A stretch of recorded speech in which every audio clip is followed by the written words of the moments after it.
যখন বান্দা জমিন থেকে বলে আল্লাহ আছে, ইচ্ছে করে বলুক, অনিচ্ছাই বলুক, জেনে বলুক না জেনে বলুক, সাথে সাথে আল্লাহ কয়, ফেরেশতা বান্দা কি আমার নাম নিছে রে, আমার নাম নিছে? আল্লাহ শুনলাম তো। কয় কেন আমার নাম কেন নিছে? আল্লাহ তার পেটের মধ্যে বাচ্চা, ডাক্তারের টাইম দিছে আর মাত্র 15 দিন বাকি আছে, কিন্তু এখান থেকে পেইন উঠলে যে সদরে নিয়ে যাবে, রাস্তাঘাটও ভালো নাই, এরকম কোনো সুযোগও নাই, তার জামাইয়ের ওখানে কোনো টাকাও নাই যে বাহিরে কোনো 3-4 দিন রাখবে, কোনো সুযোগ নাই, কিন্তু সে অনেক বড় বিশ্বাস নিয়ে এতটুকু বলছে তার শাশুড়িকে, মামি শাশুড়িকে, খালা শাশুড়িকে, মাকে, চাচিকে, আমার আল্লাহ আছে, আমার আল্লাহ আছে, আমার আল্লাহ আছে।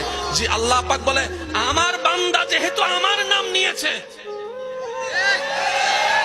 সুবহানাল্লাহ বলে না, আমার বান্দা বুঝে নেক আর না বুঝে নেক, আমার নাম নিয়েছে।